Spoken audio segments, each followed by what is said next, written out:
Hello everyone. मलाई हाँसुट्टो कुरा चाहिँ लागेको आज के हो भन्दाखेरि म आई वाज स्क्रलिङ रिल्स हैन आज बिहान म हेर्दै थिएँ अनि मैले ठ्याक्कै एउटा फेसबुकमा है मैले त्यहाँ एउटा भिडियो देख्दै थिएँ अनि त्यहाँ चाहिँ मैले के देखेँ भन्दाखेरि चाहिँ बेलचा हान्दै गरेको एउटा भिडियो देखेँ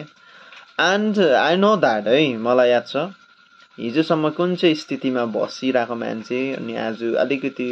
सोसियल मिडियाको कारणले चाहिँ अलिकति लेभल अप भएको हो हैन एभ्रीवन नोज द्याट बट अहिले चाहिँ बेल चाहिँ हान्न जान्न छोडिसकेको छ क्या त यो चाहिँ हाम्रो नेपाली समाज है अनि कहिले पनि हामीले आफ्नो रुटलाई बिर्सिनु हुन्न हैन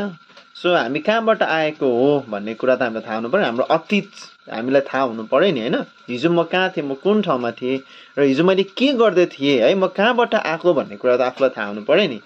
सो त्यो भिडियो हेर्दै गर्दाखेरि है मलाई एकदमै शरम पनि लाग्दै थियो आफूलाई त्यो भिडियो बनाउने नै भयो है त्यो अब नाटक गर्नु यो हाम्रो नेपाली समाज चाहिँ हाम्रो यही छ हाम्रो कमी कमजोरी नै यही हो है हामी हिजो जुन ठाउँमा थियो त्यो ठाउँलाई हामी फत्त बिर्सी पठाउँछौँ हिजो खाँदै गरेको ढेँडो भात है हिजोको दुःख है हिजो कस्तो अवस्थामा हामी थियौँ है त्यो पराल भन्नु गुन्द्री भन्नु हैन ढेँडो भन्नु त्यहाँदेखि अम्लिसोको नाम बिर्सनु यो चाहिँ हाम्रो नेपाली समाजमा मात्रै हुन्छ है अनि यति धेरै हाँसउठ्दो एउटा है र सेमफुल भनौँ न हैन यो चाहिँ सोच्दाखेरि पनि आफूलाई है त्यो मान्छेले पनि त्यो कुरा विचार गर्नुपर्ने अनि म त छक्कै परेँ साथीहरू है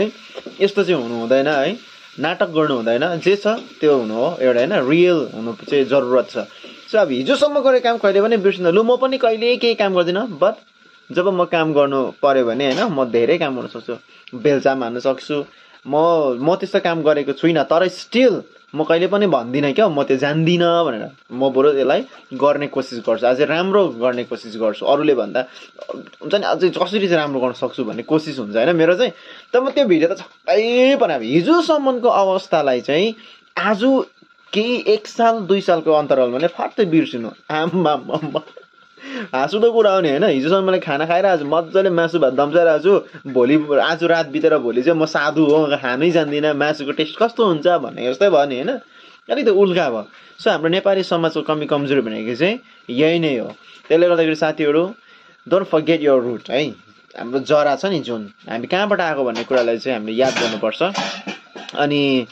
त्यसै देखावटी गर्नु हुँदैन यो बी रियल फ्लेक्स गर्नुपर्छ कतिवटा ठाउँमा हैन गर्नेले गर्छ हैन अब फ्लेक्स हानिहाल्छ मान्छेले है तर बी रियल के हो त देखावटीमा चाहिँ केही पनि छैन हैन